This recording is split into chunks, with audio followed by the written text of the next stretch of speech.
Chào bạn, có một khán giả thấy mình luôn luôn nói xấu về Trung Quốc, cho nên hy vọng mình có thể nêu ra một cái tốt của văn minh Trung Hoa.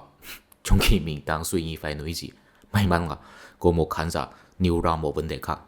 Đó là sự suy thoái của văn minh phương Tây được nhắc đến trong sách The Decline of the West của tác giả Oswald Spengler. Tại vì mình có nhiều khi trích dẫn lý luận của ông ấy, chủ yếu là vì chu kỳ văn minh và khí chất dân tộc. Nhưng mà mình không bao giờ giải thích tại sao ông ấy thấy văn minh phương Tây đã suy thoái. Spengler thực ra không phải là một nhà nghiên cứu chuyên nghiệp, mà là một thầy giáo ở trường trung học của nước Đức. Tuy nhiên, học vấn của ông ấy rất uyên bác. Nhưng ông ấy không phải là sử dụng biện pháp học thuật đi trình bày vấn đề.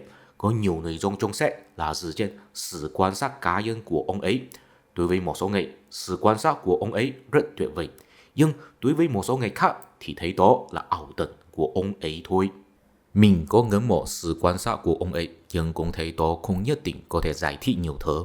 Ví dụ, ông ấy nói rằng khí chất của phương Tây là theo đuổi sự vô hạn, và đó có biểu hiện trên phương Tây rất coi trọng nghệ thuật âm nhạc, tài số hộ và kiến trúc Gothic. Tại vì chúng đều có biểu hiện một khí chất là sự vô hạn, nhưng mà mình thấy chỉ có kiến trúc Gothic có biểu hiện thôi. Dù sao, chúng ta không cần hoàn toàn phủ định hay tiếp nhận lý thuyết của Spengler. Chúng ta chỉ cần nhìn vào những thứ rất thuyết phục thì được rồi. Theo Spengler có nói phương Tây đã suy thoái rồi, thì chúng ta vẫn phải học tập phương Tây khung. Tương tự như vậy, mình luôn luôn nói văn minh Trung Hoa là một văn minh giàu cuối, thì chúng ta vẫn có thể tìm được tiềm tốc đáng học từ văn minh Trung Hoa khung. Thưa quý vị, chúng ta có thể phát hiện hai hiện tượng trong lịch sử nhân loại. Đầu tiên, khi một văn minh mới thay thế một văn minh cũ, thông thường là văn minh mới có kế thừa một số thứ từ văn minh cũ, nhưng có phát triển ra một số thứ là thiếu phát triển trong văn minh cũ, vì vậy có thể thay thế văn minh cũ. Cho nên dù văn minh phương Tây đã suy thoái và văn minh Trung Hoa đã già cuối, chúng ta cũng nên đi học hỏi điểm tốt của họ. Thứ hai, một văn minh suy thoái có nghĩa là nó không thể sáng tạo cái mới, cứ dựa vào biện pháp cũ để đối phó vấn đề mới. Kết quả là sự sống từng có của họ bị bệnh hình thức, đánh mất ý nghĩa chân chính. Có lẽ điều thứ hai nghe hơi khó hiểu. Đừng lo, trong nội dung tiếp theo chúng ta sẽ xem xét 6 ví dụ. Mình tin rằng sau khi bạn coi hết video rồi sẽ hiểu biết tại sao nói văn minh phương Tây đã suy thoái và có thể kế thừa cái gì từ văn minh Trung Hoa. Đầu tiên, chúng ta xem xét văn minh đỉnh cao nhất của hình thái văn minh thứ nhất nhân loại, đó chính là văn minh thành bang của cổ Hy Lạp La Mã. Nguồn sức sống của cổ Hy Lạp La Mã là công dân thành bang của họ rất coi trọng danh tiếng, trong tiếng Hy Lạp là Kleos, tiếng Latin là Gloria, trong tiếng Anh bây giờ là Glory. Đối với họ, tuy con người sẽ chết, nhưng nếu một người có thể để lại danh tiếng mà từng người ta nhắc tới sau khi chết, thì người đó sẽ bằng với không chết. Tuy nhiên, ý tưởng như vậy cũng được nhìn thấy trong nhiều văn hóa, nhưng mà cổ Hy Lạp La Mã có điều độc đáo. Họ đặc biệt liên kết danh tiếng với cộng đồng thành bang để nuôi dưỡng ý thức công cộng. Cụ thể là mỗi thành bang đều có một vị thần bảo hộ, mỗi công dân của thành bang đều có nghĩa vụ gìn giữ danh tiếng của thần bảo hộ. Đó có bao gồm tham chiến và tham gia hoạt động công cộng. Và nếu một công dân có làm ra cống hiến rất lớn cho thành bang, thì sau khi người đó chết rồi, cộng đồng thành bang sẽ công nhận người đó là thần linh, sẽ đặt tượng của người đó trong chùa, được người ta sùng bái cùng với nhiều thần linh. Đó là danh tiếng cao nhất cho con người. Vì vậy, đối với họ, theo đuổi danh tiếng là bằng với theo đuổi sự bất tử, tại vì danh tiếng có thể làm một người biến thành thần linh. Cho nên nếu các bạn có coi phim về cổ Hy Lạp La Mã, những anh hùng trong phim đều sẽ hỏi nhiều rằng mình có danh tiếng không? Danh tiếng của mình có bị tổn thương không? Có thể nói rằng nguồn sức sống của cổ Hy Lạp La Mã là công dân thành bang vì theo đuổi danh tiếng, vì muốn được cộng đồng thành bang công nhận có danh tiếng, cho nên sẽ nỗ lực làm ra sự nghiệp vĩ đại cho thành bang. Cho nên thành bang có thể phát triển. Và khi danh tiếng bị bệnh hình thức thì chính là sức sống của họ bắt đầu suy yếu. Danh tiếng cao nhất của một người là được phong thần sau khi chết, nhưng bắt đầu từ bố của Alexander Đại Đế, nhà vua Philip II. Nhiều nhà vua Hy Lạp đều có từ phong thần khi còn sống. Danh tiếng vốn là một sự công nhận của cộng đồng. nếu một ngày thực sự có làm ra sự nghiệp vĩ đại thì tự nhiên sẽ được cộng đồng công nhận. Đó là ý nghĩa chân chính khi người ta coi trọng danh tiếng. Bây giờ nhà vua tự phong thần thì có nghĩa là tự chế tạo danh tiếng cho người ta công nhận, bất kể người ta thực sự muốn công nhận hay không. Đó chính là bị bệnh hình thức, đánh mất ý nghĩa chân chính của danh tiếng. Có lẽ nghe đến đây sẽ có khán giả thắc mắc rằng, bố của Alexander Đại Đế bắt đầu tự phong thần, nhưng sau đó chính là thời đại mà văn minh Hy Lạp bền vững nhiều nhất. Tại sao nói nó là suy thoái? Thưa quý vị, xin bạn tưởng tượng một chút, có một võ sĩ quyền Anh, sức lực của ông ấy đã bắt đầu suy thoái rồi.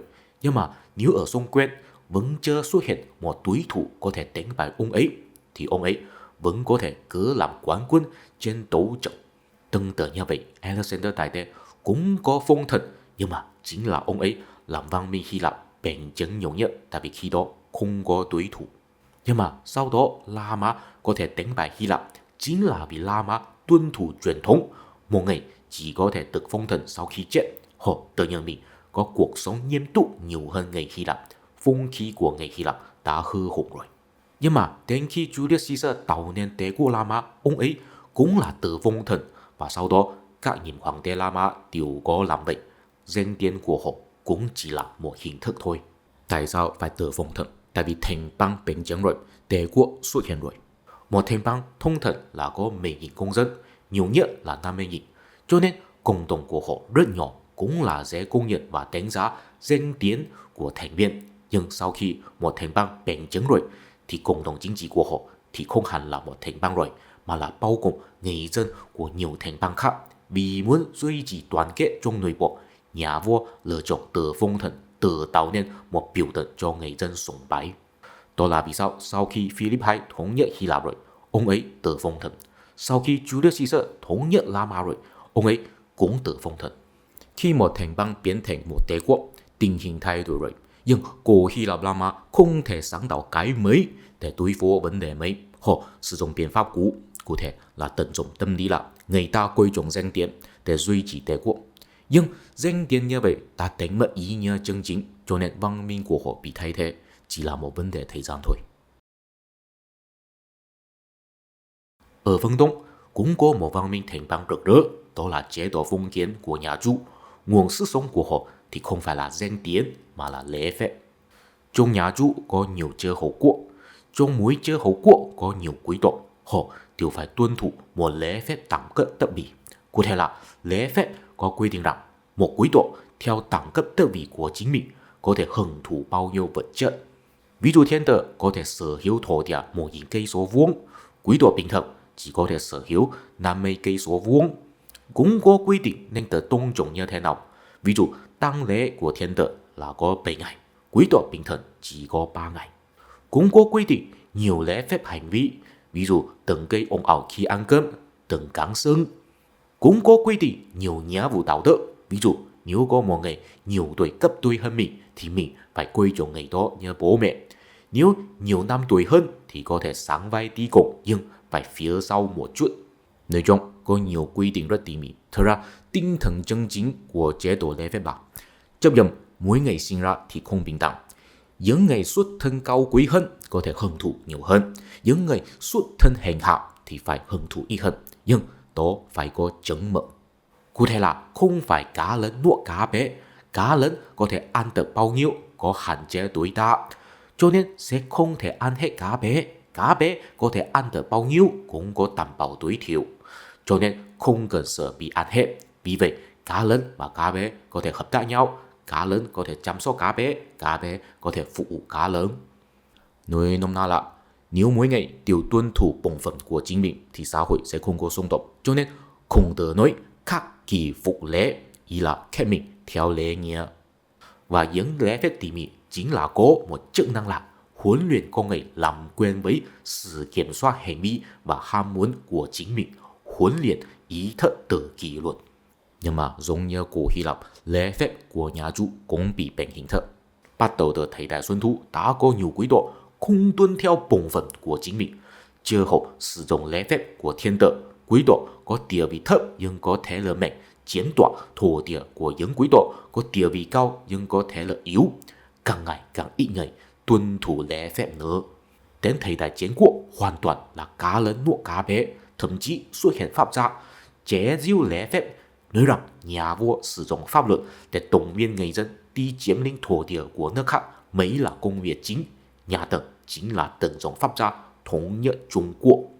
Và pháp của pháp gia chính là một tha hóa của lễ phép, hay nói là lễ phép bị biến hình thức, tức là đều là sử dụng quy định để hạn chế và bắt buộc hành động của người ta. Chỉ là pháp đánh mất ý nghĩa chân chính của lễ phép. Pháp không phải bị huấn luyện từ kỷ luật, pháp là do nhà nước sử dụng bạo lực để kỷ luật người dân. Tại vì nhà Tần đại diện một sự tha hóa của văn minh nhà Chu, cho nên ngay cả nó có thể xây dựng một đế quốc thống nhất nhưng nó không thể duy trì lâu dài. Là nhà Hán xây dựng lại một mô hình đế quốc lâu dài cho đế quốc Trung Hoa, đó chính là tận dụng nho sĩ làm quan liêu để quản lý và giáo hóa người dân. Trong đó, nguồn sức sống của đế quốc Trung Hoa là chớ Hán, nói cụ thể là có thể lấy chớ Hán áp quân vào mọi thứ. Trong video hồi trước, mình đã có so sánh chớ Hán và chớ biểu âm. Ưu thế của chớ Hán là khó học nhưng dễ tinh thông, tại vì khi bắt đầu học phải ghi nhớ nhiều chớ, nhưng sau khi ghi nhớ hết 3 hình hay là 5 hình chớ Hán rồi thì không cần học thêm nữa, có thể chỉ sử dụng mấy hình chớ Hán để hình dung hay tìm nhớ tất cả mọi thứ, không cần tạo chớ mấy để hình dung cái mấy. Bây giờ nhìn lại, có lẽ đó là một khuyết điểm, tại vì không tiện cho hấp thu văn hóa ngoài lại, vì không thể trực tiếp phiên âm mà là phải sử dụng chớ Hán phiên dịch ý nghĩa, cho nên không thể gìn giữ ý nghĩa vốn có của khái niệm ngoài lại hay là hiểu lầm ý nghĩa. Nhưng mà vào 1.000 năm trước thì đó là một ưu thế. Khi đế quốc Trung Hoa bành trướng, dù phải thống trị nhiều sắc tộc khác biệt, cả mà nhiều văn hóa khác biệt, nhưng vì có chớ Hán thì trong đa số trường hợp đế quốc Trung Hoa đều có thể đồng hóa họ. Điều cốt yếu là sau khi những người tinh Hoa trong sắc tộc khác biệt có học tập chớ Hán rồi, họ sẽ phát hiện chớ Hán giống như một bộ khuôn mẫu sáng có thể áp dụng cho nhiều sự việc. Cụ thể là bất cứ cái gì đều có thể sử dụng chớ Hán để miêu tả, không cần tạo chớ mấy. Đó là bằng với không cần tạo khuôn mẫu mấy để áp dụng, chỉ cần sử dụng khuôn mẫu sáng có thì được rồi. Đó chính là bí mật của sự Hán hóa. Một người học chớ Hán rồi, người đó cũng sẽ bị ảnh hưởng bởi tư tưởng ở đằng sau chớ Hán. Khi người đó sử dụng chớ Hán, người đó cũng sẽ lấy chớ Hán áp khuôn vào văn hóa vốn có của chính mình, có thể dần dần đồng hóa văn hóa chính mình vào văn hóa Hán. Nói cụ thể hơn là trước khi người đó sử dụng chớ Hán mà là chỉ sử dụng tiếng mẹ đẻ để biểu đạt văn hóa của chính mình. Tuy có lẽ có kiểu nhà quê, lố bỉ và không cao siêu, nhưng đó có thể gìn giữ bản sắc văn hóa. Sau khi sử dụng chớ Hán rồi, thì văn hóa nhà quê sẽ bị áp khuôn theo văn hóa chớ Hán. Ví dụ ông trời và thần thiên có ý nghĩa giống nhau nhưng cũng có một chút khác biệt. Nếu sau đó người ta không nói ông trời nữa mà chỉ nói thần thiên nữa, thì có thể đại diện một ví dụ thành công của sự Hán hóa. Nho sĩ chính là những người chuyên môn tinh thông sử dụng chớ Hán, họ làm quan liêu duy trì sự thống nhất của đế quốc, họ làm nho sĩ đồng hóa người dân của đế quốc. Đó chính là nguồn sức sống của đế quốc Trung Hoa. Nhưng mà đến khi chế độ khoa cử xuất hiện, đặc biệt là sau nhà Minh, nguồn sức sống này đã bị biến hình thức rồi. Và mình cũng có nói về điều đó trong video hồi trước rồi. Tức là đến nhà Minh có quy định người đi thi phải thông thạo tứ thư. Biện pháp là xem xét người đi thi giải nhã câu văn của tứ thư. Kết quả là đó chỉ làm nho sĩ rồi đi thi, cụ thể là có thể viết bài theo cách thức nhưng không thực sự làm theo ý tưởng nho giáo. Chức năng của chớ Hán vốn là áp khuôn đạo đức nho giáo vào công nghệ, nhưng sau nhà Minh, người trí thức Trung Quốc có thể phân chia ý tưởng và hành động, tức là viết làm không nhất quán. Chớ Hán biến thành một thủ đoạn đi làm quan, cũng là đánh mất ý nghĩa chân chính, bị biến hình thức. Và trong năm sau khi danh tiếng của đế quốc La Mã đã bị biến hình thức, cuối cùng có một văn minh mới xuất hiện thay thế họ, đó chính là văn minh Kitô giáo. Nguồn sức sống của họ tự nhiên là tôn giáo, nói cụ thể hơn là tinh thần cống hiến vì tôn giáo. Trong video hồi trước mình cũng đã có nói rồi, sở dĩ có nhiều binh lính La Mã và bộ lạc German đi theo Kitô giáo là vì giáo hội Kitô giáo là một tổ chức từ thiện. Nếu những binh lính bị hy sinh rồi thì giáo hội sẽ chăm sóc người thân mà họ để lại, và tổ chức như vậy chắc chắn phải có một nhóm người thầy tu rất ngoan tộc, có thể vô tư cống hiến mình cho giáo hội. Không chỉ là vậy, cũng có nhiều chiến sĩ cũng là bị ngoan đạo có thể vô tư lên chiến trận bị tôn giáo quảng bá hay bảo hộ pháp luật của thần tế. Nhưng mà đối với văn minh Kitô giáo đến thế kỷ 11, nguồn sức sống của họ đã bị biến hình rồi. Tại vì vào thế kỷ 11, có nhiều nhà vua và giáo hoàng công giáo luôn luôn xảy ra tranh cãi về ai có quyền lệ bổ nhiệm giáng mục. Cuối cùng, giáo hội thắng lệ, triển khai cải cách Gregory, xác định chỉ có giáo hoàng có thể bổ nhiệm giáng mục. Thật ra đó chính là chủ trương là nguồn sức sống của công giáo bị biến hình thấp. Tại vì trước khi đó, thông thần giáng mục là do tín đồ hay là thầy tu của giáo sư bầu cử.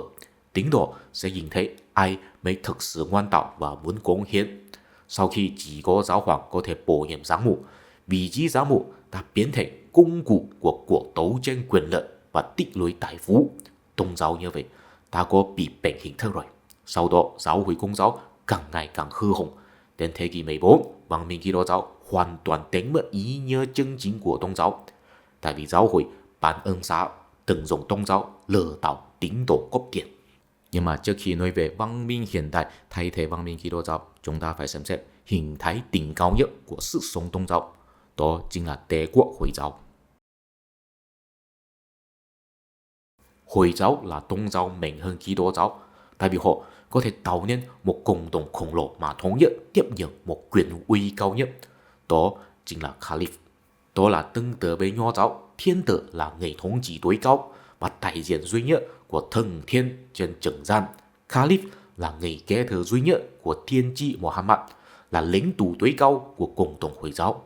Tuy Kitô giáo có thể nói rằng giáo hoàng là người duy nhất nắm giữ chìa khóa thiên đường trên trần gian, nhưng giáo hoàng không có quyền lực cao nhất trên chính trị.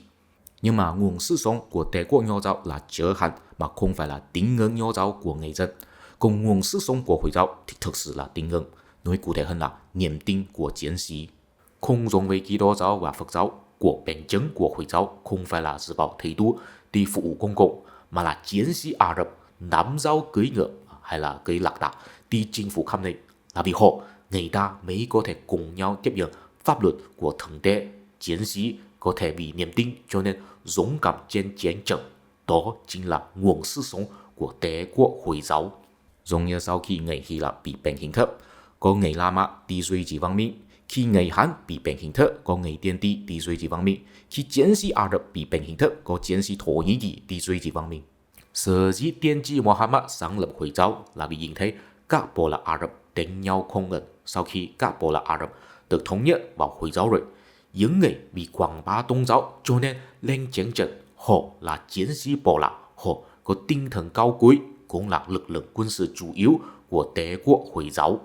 Nhưng mà 200 năm sau khi Hồi giáo được sáng lập, chủ trương biến hình thức thì xuất hiện rồi. Tại vì lực lượng quân sự chủ yếu của Đế quốc Hồi giáo không phải là chiến sĩ bộ lạc Ả Rập nữa, mà là Mamluk. Mamluk có nghĩa là lính nô lệ. Bắt đầu từ thế kỷ 9, Caliph sẽ đi mua nhiều bé trai ở khắp nơi, sau đó bồi dưỡng họ thành binh lính. Họ chỉ trông thành vào Caliph một người. Caliph dựa vào họ đi kiểm soát các địa phương của Đế quốc Hồi giáo. Thật ra đó có nghĩa là cộng đồng Hồi giáo đã không thể bị tín ngưỡng cho nên gắn kết nhau nữa. Đó có nghĩa là những chiến sĩ bộ lạc đã không có niềm tin đi duy trì sự đoàn kết của cộng đồng Hồi giáo rồi, cho nên Caliph mới phải dựa vào lính nô lệ. Quả nhiên, đến thế kỷ 12, có một tướng quân Mamluk tự lập làm nhà vua ở Ai Cập. Đến thế kỷ 13, Đế quốc Hồi giáo giải tán, các tướng quân Mamluk nổi lên làm quân phiệt hay nhà vua ở khắp nơi. Họ được gọi là Sultan. Không có người có tư cách được công nhận là Caliph. Những Sultan tự xưng họ là vì bảo hộ hay quảng bá Hồi giáo, nhưng tôn giáo như vậy đã bị biến hình theo rồi. Đó biến thành một công cụ để tuyên truyền tính hợp pháp của bảo lỡ thôi, đã đánh mất ý nghĩa chân chính là ủng hộ niềm tin của chiến sĩ. Phải đến thế kỷ 14, có một nhóm bộ lạc Thổ Nhĩ Kỳ từ Trung Á di cư vào Tây Á. Nhà vua của họ có tên là Osman I. Ông ấy đầu tiên đi theo Hồi giáo và đánh bại Đế quốc Byzantine, chinh phục Anatolia, xây dựng Đế quốc Ottoman. Sau đó những chiến sĩ bộ lạc Thổ Nhĩ Kỳ giống như những chiến sĩ bộ lạc Ả Rập vào 700 năm trước, họ tái tạo lại một Đế quốc Hồi giáo,恢复cộng đồng thống nhất Hồi giáo. Hoàng đế Ottoman được người ta công nhận là Caliph. Tất nhiên Caliph của Đế quốc Ottoman cũng có học theo Caliph ngày xưa. Họ cũng có nuôi dẫn lính nô lệ, họ được gọi là Janissary. Đến thế kỷ 17, họ biến thành lực lượng quân sự chủ yếu, cho nên cuối cùng tôn giáo của Đế quốc Ottoman cũng bị biến hình thức. Và mình phải đặc biệt nêu ra một điều là họ có làm hy sinh gì để duy trì sự đoàn kết của cộng đồng Hồi giáo. Bắt đầu từ Mehmed II vào năm 1441, Đế quốc Ottoman thi hành một chính sách là khi hoàng đế mới lên ngôi, ông ấy sẽ hạ lệnh tử hình tất cả anh em trai của chính mình. Đó là vì tránh nổi loạn trong tương lai. Tại vì theo thói quen của Bộ Lạc Thổ Nhĩ Kỳ, mỗi hoàng tử đều có tư cách kế thừa ngôi vua, ai nào mệnh thì ai nấy lấy. Chính sách này có thể đảm bảo hoàng đế từ lên ngôi có năng lực ưu tú, có thể thuyết phục tất cả chiến sĩ Bộ Lạc phục tùng. Đó là một sự hy sinh của hoàng gia vì tôn giáo. Tại vì nếu họ không làm thì sẽ không thể duy trì một caliph cho cộng đồng Hồi giáo. Nhưng mà đến thế kỷ 17, chính sách này bị bỏ qua tại vì thực sự quá tham nhũng. Thay vào đó, mỗi hoàng tử sẽ bị giam giữ ở hoàng cung suốt đời, không thể gặp mặt với bất cứ ai nào. Đó là vì tránh hoàng tử cố kết thế lực quý tộc hay quan liêu. Chỉ có hoàng tử lớn tuổi nhất sau khi kế thừa ngôi vua rồi mới có thể đi ra khỏi hoàng cung. Tuy không cần sát hại anh em nhưng cũng là rất bi đát, cho nên đa số hoàng đế đều có bệnh tinh thần. Quyền lực chính trị rơi vào tay của thái hậu và thái giám. Chính là bắt đầu từ khi này, hoàng gia đã không thể kiểm soát được những lính nô lệ nữa, cuối cùng cũng là bị biến hình thức. Cuối cùng, chúng ta xem xét phân tích. Mấy bạn chú ý một điều. Khi văn minh Kitô giáo thay thế văn minh cổ Hy Lạp La Mã, họ thực ra cũng có kế thừa nguồn sức sống của cổ Hy Lạp La Mã. Đó chính là vì danh tiếng cho nên đi phấn đấu. Nhưng trong văn minh Kitô giáo, danh tiếng đã không phải là liên kết với cộng đồng thành bang, mà là liên kết với cộng đồng Kitô giáo. Đó chính là vì sao có những hiệp sĩ nói rằng vì danh tiếng của thần tế họ muốn đi tham gia thập tự chinh. Dù sao, nguồn sức sống của văn minh Kitô giáo vẫn là tôn giáo. Văn minh phương Tây bắt đầu thay thế văn minh Kitô giáo, đó là xảy ra vào thời đại Phục hưng của thế kỷ 15. Họ cũng có kế thừa nguồn sức sống của văn minh Kitô giáo, đó chính là vì niềm tin cho nên đi phấn đấu. Nhưng họ không phải là vì niềm tin vào tôn giáo mà là niềm tin vào lý tính, cũng có thể nói là khoa học. Mà nguồn sức sống của văn minh phương Tây là quyền lợi. Nói cụ thể hơn là sử dụng khái niệm quyền lợi để định nghĩa biên giới lợi ích. Trong video hồi trước, mình đã có nhắc đến nhiều lần rồi. Quyền lợi có nghĩa là một biên giới mà được pháp luật bảo hộ để tránh bị can thiệp. Ví dụ, một người có quyền lợi mua bán thì có nghĩa là nếu người đó không có xúc phạm pháp luật thì pháp luật phải đảm bảo không có ai có thể can thiệp người đó mua bán.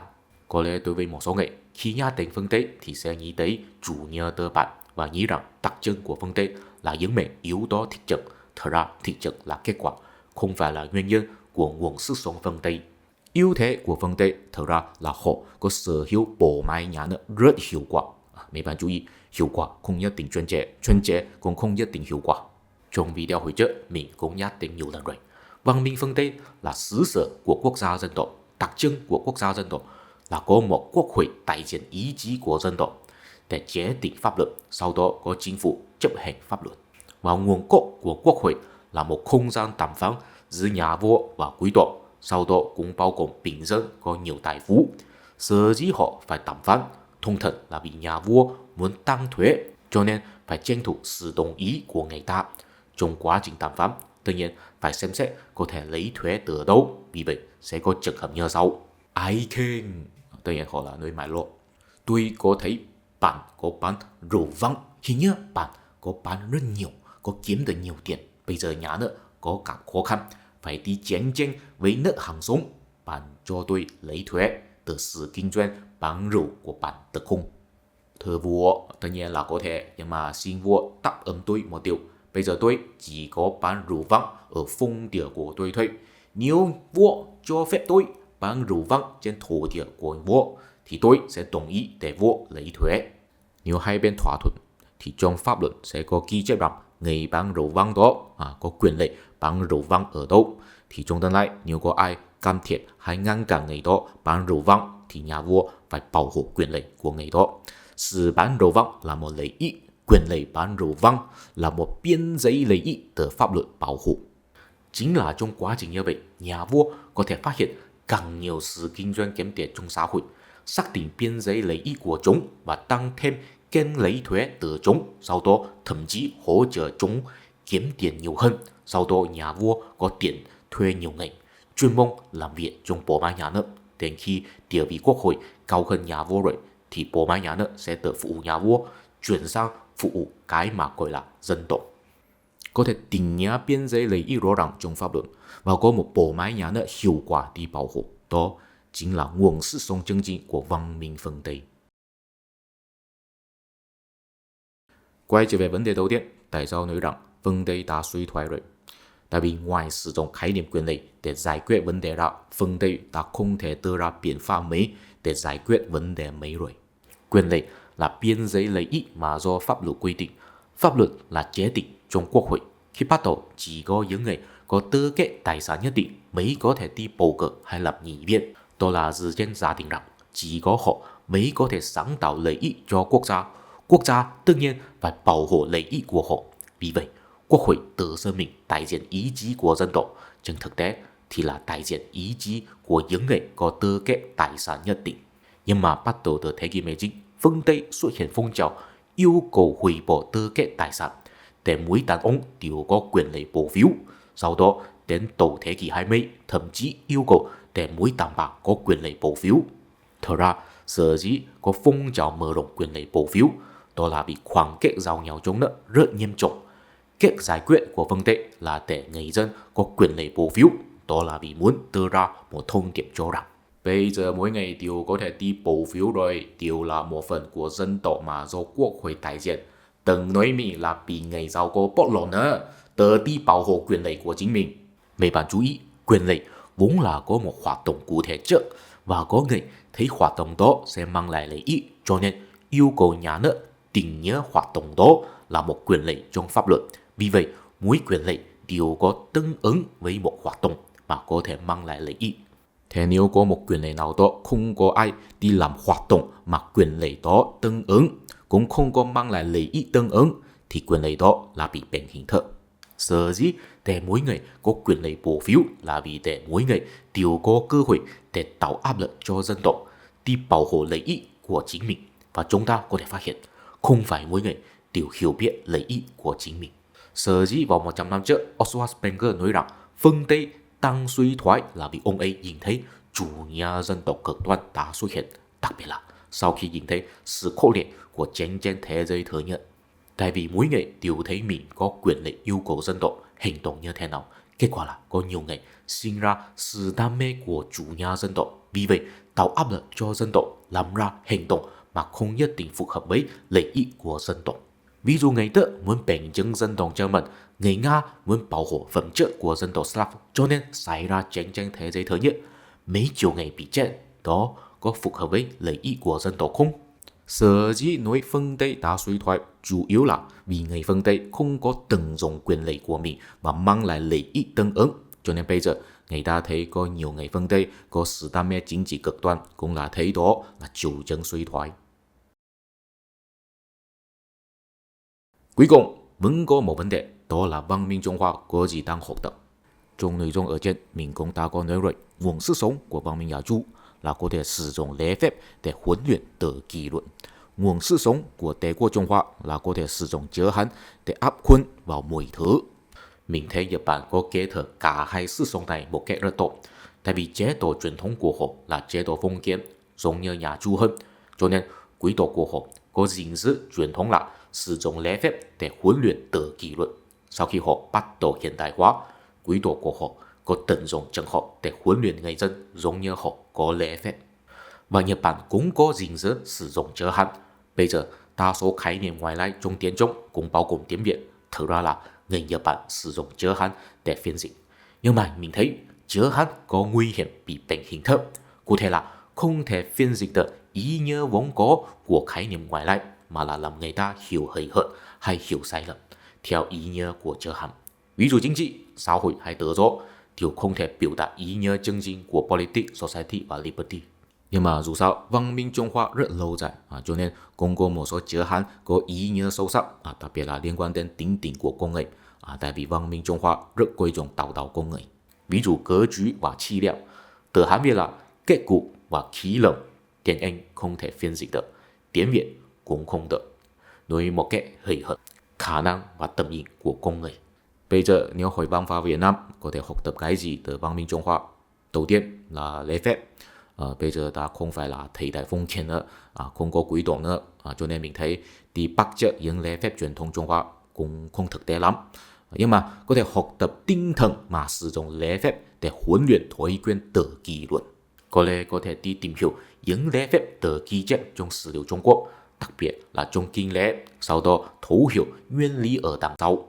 Ví dụ tại sao từng gây ồn ào khi ăn cơm, có lẽ đó là bị huấn luyện thói quen im lặng.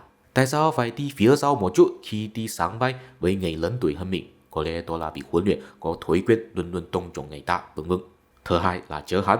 Việt Nam có từ Hán Việt, mình thấy những từ Hán Việt liên quan đến tính tình của con người đều có ý nghĩa sâu sắc và phong phú. Nhưng mà nếu là liên quan đến khái niệm ngoại lai, đặc biệt là về chính trị, mình không biết ở trường hợp Việt Nam là như thế nào. Nhưng mà ở Trung Quốc, những chữ Hán đều bị bệnh hình thức rồi, chỉ là một công cụ chơi chữ cho ý thức hệ chính trị thôi, không có ý nghĩa mà biểu đạt khái niệm.